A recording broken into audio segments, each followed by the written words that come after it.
इतना तो गधा भी जानता है सब प्रोसीजर को कि क्या है। जब तक फाइनली बताइए कितने लोगों को बाहर भेजने वाले हैं रत्नाकर जी? बहुत सारे सवाल के शर्मा जी ने पूछ लिए हैं आपसे।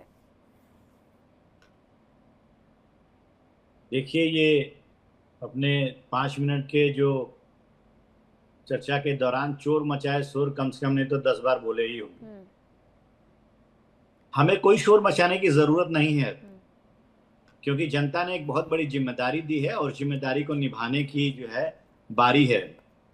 और हमने पहले ही कैबिनेट मीटिंग में एक घोटालों की अनियमितता को जांच करने के लिए एक कमीशन जो है वो बनाया है, और वो कमीशन जो है वो जांच करेगी तमाम घोटालों का, और शोर मचाना होगा, क्या करना होगा, ये जो घोटालेबाज हैं वो कोर्ट में जाएंगे और अपने आप को प्रूफ करेंगे।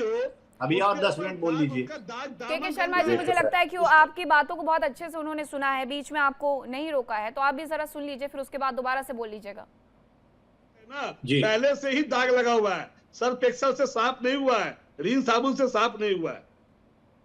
वो तो जनता ने बता दिया ना, वोट देकर के, अपना मैंडेट देकर के। अरे भगवान, अतीक अहमद जीत गया, अतीक साहब जीत गया यूपी में, तो वो बेदाग हो गया। मैं ऐसे डिबेट नहीं करता, बेदाग होना जरूरी है। के जी एक एक करके बोलिए ना, दोनों की बातें बहुत अच्छे से समझ में आएंगी। वाला डिबेट 1 to 1 में डिबेट नहीं करता। जीत जाता है जो भगोड़ा है देश का। 10-15 मिनट के जी आप समझ नहीं रहे हैं। मैं आप सबसे एक निवेदन करती हूँ, आप लोग इतने वक्त से डिबेट में बैठ रहे हैं, एक एक करके बोलेंगे तो मेरे दर्शकों को भी ज्यादा चीजें समझ में आएगी। मैं हर 5 मिनट में ये नहीं समझाऊंगी आपको कि डिबेट करने का क्या तरीका होता है, उससे वक्त भी खराब होता है मेरी डिबेट का। रत्नाकर जी, आपका एक छोटा सा जवाब, उसके बाद कुछ और लोग भी इंतजार कर रहे हैं। निश्चित रूप से देखिए, निश्चित रूप से जिस तरह से अभी से ही डर दिखने लगा है भ्रष्टाचारियों में, अपराधियों में, किस तरह से फाल्टा की सीट पे जिस तरह से जहांगीर ने अपना नामांकन वापस ले लिया है, और ये दिख रहा है उनको साफ डर कि अगर कहीं कुछ हुआ तो वो लपेटे में निश्चित रूप से आएंगे। तो ये डर जो है बिल्कुल सही है और वाजिब है, और डर होना भी चाहिए सारे भ्रष्टाचारियों में। और जिस तरह से भ्रष्टाचार और घोटाले किए गए हैं टीएमसी की सरकारों में, उसकी जांच जरूर होगी, और ये कोर्ट में जाएंगे और न्यायालय में बताएंगे कि हमने भ्रष्टाचार नहीं किया है, लेकिन हम अपना कर्तव्य जरूर करेंगे। इतने घोटालों में इतना पैसा, जो करोड़ों फ्लाइट में करोड़ों रुपए मिलते थे, वो सारी चीजें अभी फिर से सामने आएंगी और लोग फिर बताएंगे। और देखिए, इतना बड़ा मैंडेट जो मिला है, निश्चित रूप से हमारी जिम्मेदारी बनती है कि हम राज्य को विकास के पथ पे लेके चलें, जिससे हमारी प्राथमिकता है, और वहां पे एक सुरक्षित, एक ऐसा माहौल दे जो नागरिक जो है वहां पे अपने कार्य कर सके। तो ये हमारी जिम्मेदारी है जो हम कर रहे हैं। आपने देखा कि किस तरह से शुभेंदु अधिकारी की सरकार ने एक्शन लिया है। वहां पे जितने भी इलीगल कंस्ट्रक्शंस हैं, चाहे वो हावड़ा स्टेशन के बाहर हो, चाहे वो पार्क स्ट्रीट में हो, जितने भी इलीगल कंस्ट्रक्शंस हैं, सारे लोगों को जो है सरकारी जमीन से हटाने का काम भी किया जा रहा है। ठीक है, लेकिन तो ये अपने आप में दर्शाता है कि हम लोग, हाँ, इसके अलावा भी बहुत सारे वहां पर चीजें की जा रही है। पिछले 10 दिन के भीतर मौलाना शहाबुद्दीन रजवी जी हमारे साथ जुड़ गए हैं। मौलाना, सीधे तौर पर वही उत्तर प्रदेश वाली झलक की सड़कों पर नमाज अदा नहीं होगी, और बकरीद के पहले वहां से भी इसी तरीके से रिएक्शन आने शुरू हो गए हैं। तो क्या ये इसके साथ साथ एक और सुधार की दिशा में कदम उठाया जा रहा है पश्चिम बंगाल में? क्योंकि पश्चिम बंगाल से तमाम ऐसी तस्वीरें सामने आती रही हैं जहां पर सड़कों पर नमाज अदा हुई।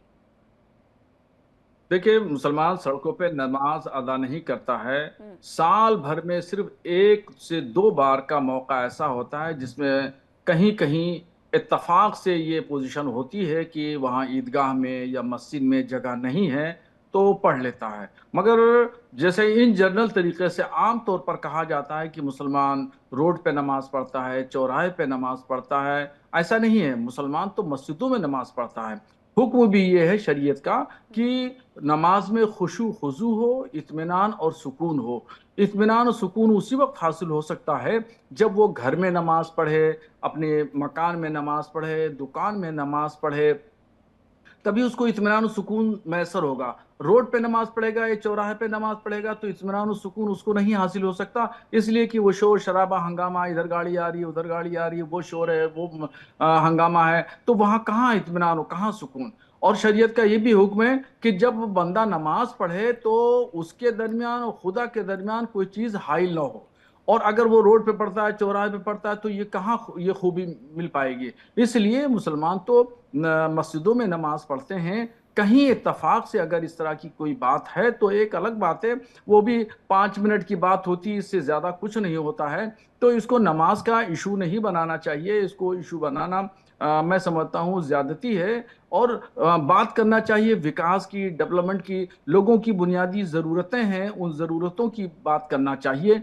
और उस पर कोई बात नहीं करता बुनियादी जरूरतों पे, और इधर उधर की लोग बात करते हैं। इधर उधर बात करने से कोई फायदा नहीं है। इसके अलावा हमने ये भी सिस्टम बनाया, हमने ये भी ऐलान कर रखा है, और आज से नहीं सालों से लोगों को पता भी है, जो मस्जिद के इमाम है जानते हैं, जिसकी तरफ खुद मुख्यमंत्री योगी आदित्यनाथ जी ने इशारा किया था, वो उसको मैं शरई जो नुक्ता नज़र है उसको मैं बता रहा हूँ कि शरीयत ने ये कहा कि इमाम साहब से, इमाम के लिए हुक्म ये दिया कि अगर एक मस्जिद में नमाजी ज्यादा हो जाते हैं और एक जमात होती है, तो एक जमात के अलावा वो रोड पे ज्यादा आ जाते हैं, तो उसके लिए ये है कि 2 जमातें कर ली जाएं, इमाम चेंज कर दिया जाए। एक इमाम ने एक जमात कर दी, दूसरे इमाम ने दूसरी जमात कर दी, तो उस पर रोड पे आने का या चौराहे पे आने का कोई मतलब ही नहीं होता है। सब लोग मस्जिद के अंदर नमाज पढ़ेंगे। तो शरीयत ने पूरा ये सिस्टम बना के रखा है और पहले से बता के रखा है,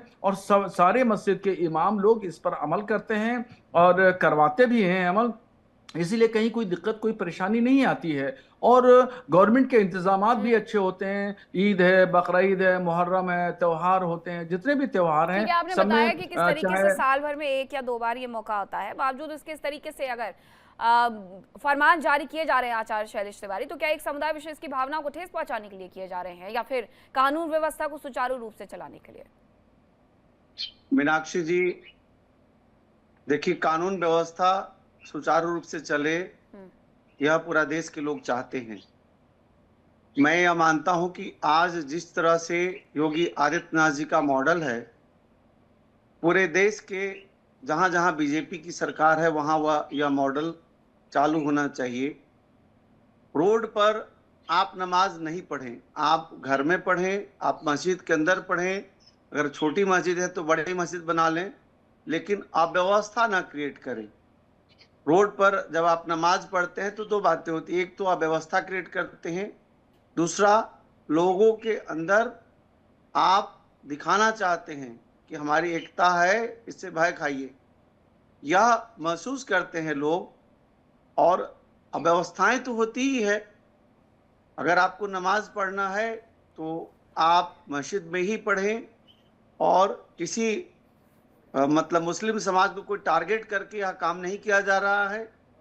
यह संवैधानिक तौर पर, जैसे हम लोग अपने मंदिर के अंदर ही पूजा करते हैं या अनुष्ठान करते हैं, ठीक उसी प्रकार मुस्लिम समाज के लोगों को भी अपने मस्जिद के अंदर ही नमाज पढ़ना चाहिए। ठीक है जी मीनाक्षी जी। जी, तो ये होना तो चाहिए बिल्कुल। लेकिन रत्नाकर जी हैं हमारे साथ? रत्नाकर जी नहीं है हमारे साथ। के शर्मा जी, बहुत देर से आप कुछ कह रहे हैं, मेरी टीम बता रही है, बोलिए। मीनाक्षी जी, मुझे 2 मिनट बोलने दीजिए सिर्फ। मेरा ये कहना है, ये सिर्फ मुसलमानों के लिए एप्लीकेबल है या हिंदू के लिए भी? माता का जागरण, माता की चौकी, हम ये जो नवरात्रा में जो 10 दिन जो सड़कों पे जो पंडाल लगा के हम जो वहां पूजा करते हैं, जो सड़क को हम ये 1 घंटा करते हैं, तो दिक्कत हो रही है मीनाक्षी जी। और ये हम 10-10 दिन नवरात्रा में वहां पे सड़कों पे रहते हैं। रात को 12 बजे से माता की चौकी सुबह तक रहती है। क्या हम सड़कों में पूजा करते हैं? नहीं है। कानून दोनों के लिए बराबर होता है, एक के लिए नहीं है। आप उसको करते हैं, वो क्या साल में 2-4 बार बैठते हैं उनको, जबकि इनका नमाज मस्जिद छोटा हो गया है। इसीलिए मैं शैलेश जी, मैं आपके तर्कों से मुझे, आप अफगानिस्तान और अरब में नहीं जी रहे हैं, आप जो है हिंदुस्तान में, सेकुलर है, भारतवर्ष में जी रहे हैं। आपका नहीं देश। ज्यादा अकड़ करके बोलने से गला फट जाएगा आपका। ज्यादा अकड़ के मत बोलिए, ज्यादा अकड़ने से सही बात नहीं निकलता। झूठ झाट बोलने का आदत होता है, वकीलों का। झूठ झाट मत बोलिए। नहीं तो आप कैसे कर लेंगे? 10 दिन आप सड़कों पे क्या नौटंकी करते हैं? जागरण होगा, यज्ञ होगा, अनुष्ठान होगा, भंडारा भी होगा, लेकिन जिस तरह से मुसलमान लोग सड़कों पर उतर करके अपने आप को दिखाते हैं, जिस तरह से वह लोगों के अंदर भय पैदा करते हैं। ये बलि चढ़ाए तो हत्या, और आप यदि कालका जी मंदिर पे बलि चढ़ाए तो हत्या नहीं है, जानवरों की हत्या नहीं है। मुस्लिम लोग रोड पर नहीं नमाज पढ़ पाएंगे। आप योगी आदित्यनाथ जी का मॉडल को अपनाना पड़ेगा, चाहे वह दिल्ली हो, पश्चिम बंगाल हो, असम हो, बिहार हो। गुंडा, गोरखपुर का गुंडा है वो योगीनाथ कहां से हो गया?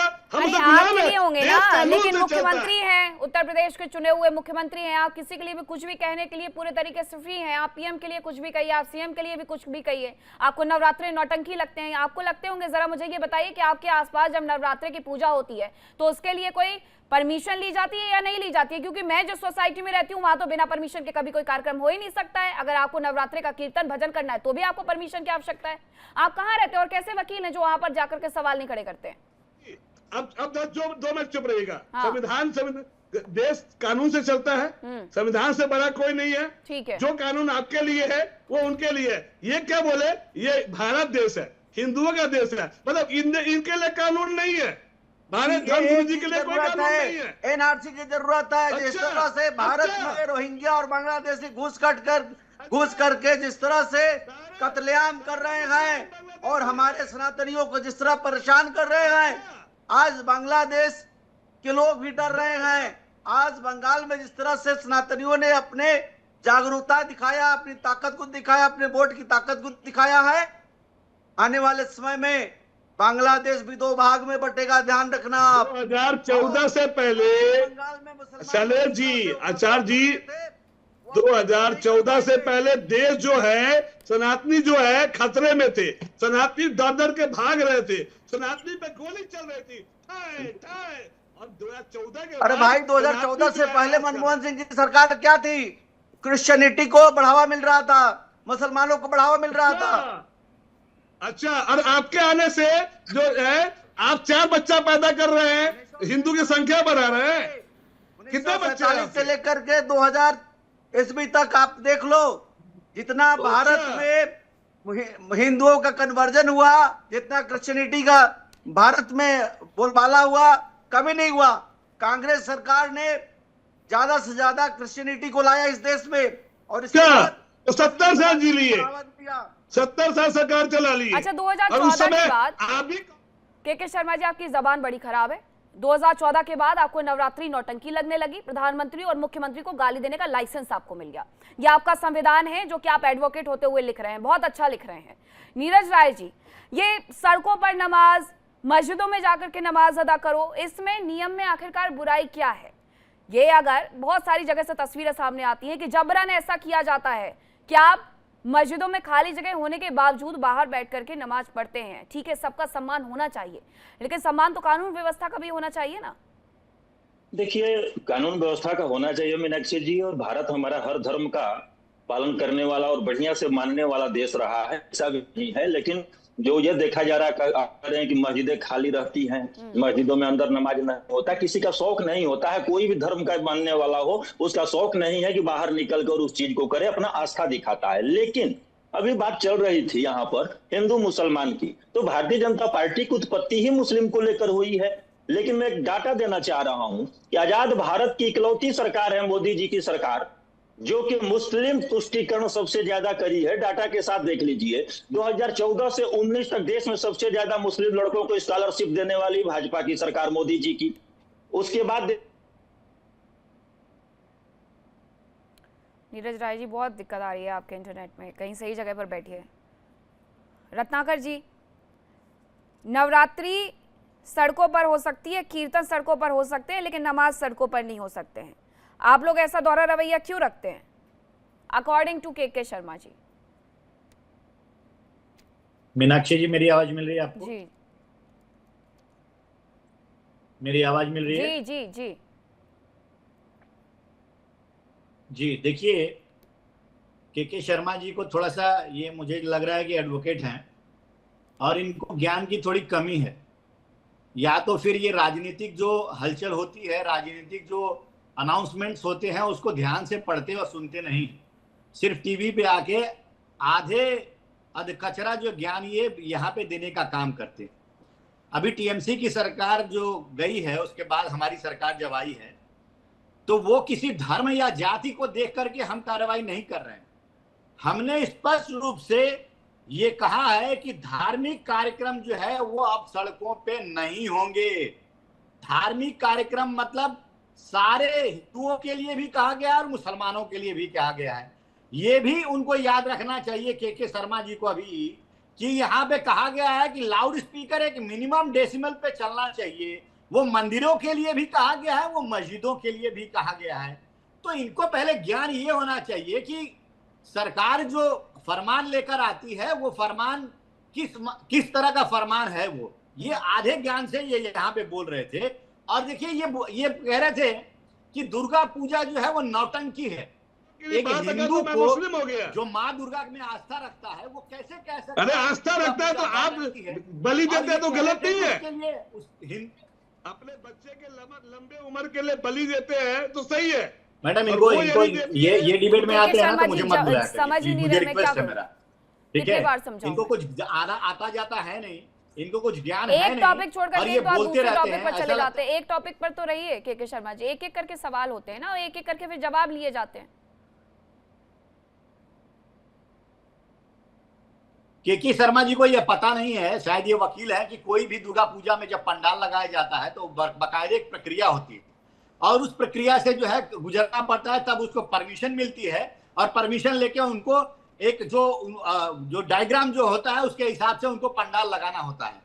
ये प्रक्रिया होती है। लेकिन इनको नहीं पता है, ये कह रहे हैं कि हिंदुओं के लिए परमिशन की जरूरत नहीं होती है, मुसलमानों के लिए परमिशन की जरूरत होती है। ये कहां से ये ज्ञान लाते हैं, मैं तो खुद भी मतलब आश्चर्यचकित हूं।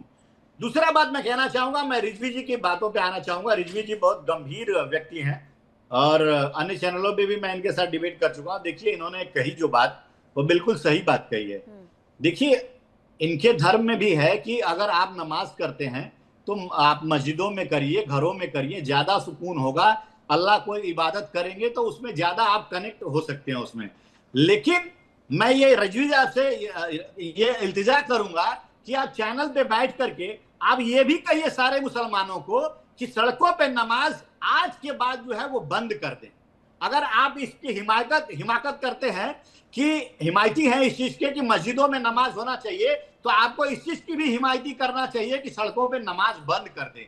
अक्सर ये देखा गया है जहां भीड़ भाड़ वाली जगह होती है, जुम्मे की नमाज के दिन लोग एकत्रित होकर वहां पे थोड़ा स्पेस बना करके और सड़कों पे ही नमाज कर लेते हैं। उनको लगता है कि बहुत दूर मस्जिद में जाना पड़ेगा और नमाज करना पड़ेगा, तो वहां पे एकत्रित होकर नमाज पढ़ना जो है शुरू कर देते हैं। तो मैं रजवी साहब से ये इल्तिजा करूंगा कि आप ये भी जरा लगे हाथों इसको भी बोलिएगा जरूर से कि कहीं पे भी सड़क पे या बाजार में कहीं पे भी नमाज नहीं करना चाहिए। ये चीज है। अब देखिए तुष्टीकरण की बात बता रहे थे, अभी राय साहब बैठे हैं यहाँ पे। अरे भाई तुष्टीकरण की राजनीति किसने किया है? पूरे पश्चिम बंगाल में आपने देखा कि किस तरह से अहिंसा अल्लाह, बुरा है गुलशन फिर मिलेंगे, टीएमसी रही तो फिर मिलेंगे, राहे गुलशन खिलेंगे। ये किसने किया है? मीनाक्षी जी पूरा हमको बोलने दीजिए, फिर आचार्य जी जवाब बिल्कुल मैं आपके पास आऊंगी। नीरज जी आपका इंटरनेट बहुत इशू कर रहा है, इसलिए मुझे दो बार आपको हटाना पड़ा। एक्चुअली आप अपनी बात बिल्कुल रखिएगा। हाँ बोलिए रत्नाकर जी का फ्रेम भी क्योंकि हैंग हो रहा है। जी मैं आता हूँ, क्योंकि वह है क्या ना कि भाजपा के विकास का शिकार हो जाते हैं रह के। और भाई अभी आचार्य जी तुष्टीकरण की बात कर रहे थे, आचार्य जी ने एनआरसी की बात किया था। जो मुस्लिम के मदरसा को आतंक की फैक्ट्री बोलने वाली भारतीय जनता पार्टी मॉडर्न करके चल रही है। एनआरसी की बात कर रहे थे आचार्य जी। 19 में सुप्रीम कोर्ट के आदेश पे एनआरसी का मामला आया था। उस समय राजनाथ जी पहला व्यक्ति थे बोलने वाले कि 40 लाख एनआरसी के दायरे में लोग मुसलमान आते हैं। उसके बाद जब एनआरसी किया जाता है 1600 करोड़ रुपया देश का खर्चा होता है। सुन लीजिए पूरी बात। अभी 19,65,000 लोग एनआरसी के दायरे में आए, जिसमें कि 12 लाख करीब हिंदू थे। तो वो हिंदू क्या बंगाल के, वहां बांग्लादेश के थे। उसके बाद आतंकवादी मुसलमान क्यों होता है? त्रिपुरा का मुख्यमंत्री विप्लव देव 1971 के बाद भारत में आया है, इसलिए आनंद फानन में एनआरसी बंद किया गया। आप बताइए कि एनआरसी पे कब कार्रवाई कराएंगे? जो व्यक्ति अपने आप को सेकुलर कहते हैं उससे समस्या है इस देश को, उसी से समस्या है। चल रही है, 13 साल से मोदी चाचा की सरकार चल रही है। कितने बांग्लादेशियों को भेजे हैं, कितने मुसलमानों को जेल किए हैं, कितने भ्रष्टाचार। अरे अब जाएंगे, वेट करिए आप। ममता बनर्जी तो बाउंड्री नहीं होने दे रही थी, ममता बनर्जी बाउंड्री नहीं होने देती थी। अरे सुनिए, शुभेंदु अधिकारी कौन है? यही मोदी जी बोलने वाले हैं, यही मोदी जी बोलने वाले हैं। क्या आप गारंटी लेते हैं कि जो राज्यसभा और लोकसभा में परमिशन के लिए फाइल पड़ी है शुभेंदु अधिकारी की, साइन करा के बाहर निकालेंगे? नारदा शारदा में कितना मासूम चेहरा मोदी जी बोलते थे, हम नहीं बोलते थे, और वही मासूम चेहरा को मुख्यमंत्री बनाते हैं। चमड़े का रखवारी कुत्ता करेगा तो चबाएगा, करेगा क्या? अब मतलब चोर को बैठा दिया आप चोर को पकड़ने के लिए। अरे भैया, 4 लोगों का नाम इन्होंने बताया है, जेल क्यों नहीं गए? पुख्ता सबूत है तो आप राजनीति क्यों कर रहे हैं? देखिए इंडिया डेली 24/7 अब आपकी स्मार्ट टीवी पर। इंडिया डेली मौजूद है सभी डिजिटल प्लेटफॉर्म पर लाइव और लगातार। इंडिया डेली 24/7 हर दिन राष्ट्र को समर्पित।